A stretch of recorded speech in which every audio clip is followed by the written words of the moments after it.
Welcome back.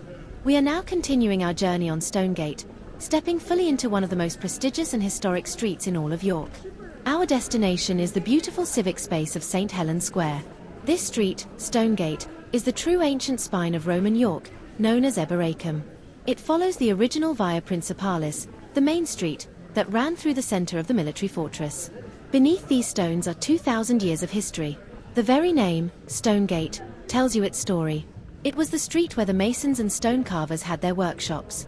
They were essential to the life of the city, not just building new homes, but supplying the massive quantities of cut stone needed for the perpetual construction and maintenance of York Minster, which looms large nearby. Look closely at the buildings that line the street. Unlike the more rough and ready construction of Low Petergate, these properties have always conveyed status. Many of these facades are built over timber frames dating back to the 15th century. They were the homes and shops of the wealthiest merchants and craftsmen. During the medieval period, Stonegate was home to the goldsmiths and silversmiths.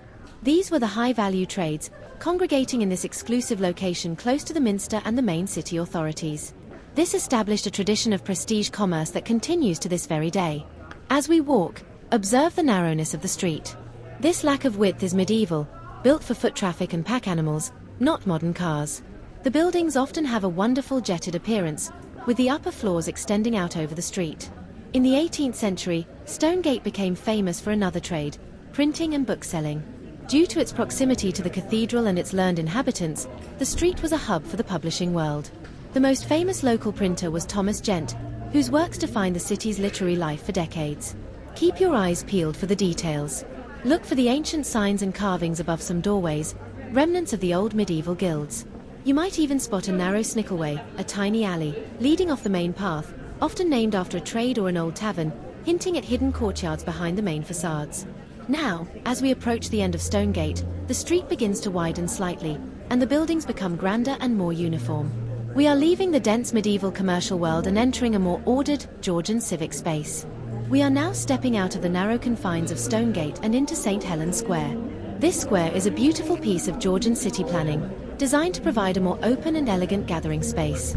It's named after the Church of St. Helen, a medieval parish church that stands right on the square. Look immediately across the square.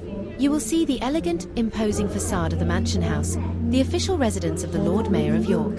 Its presence here underscores the political and civic importance of this location, marking the transition from the private commerce of Stonegate to the public life of the city.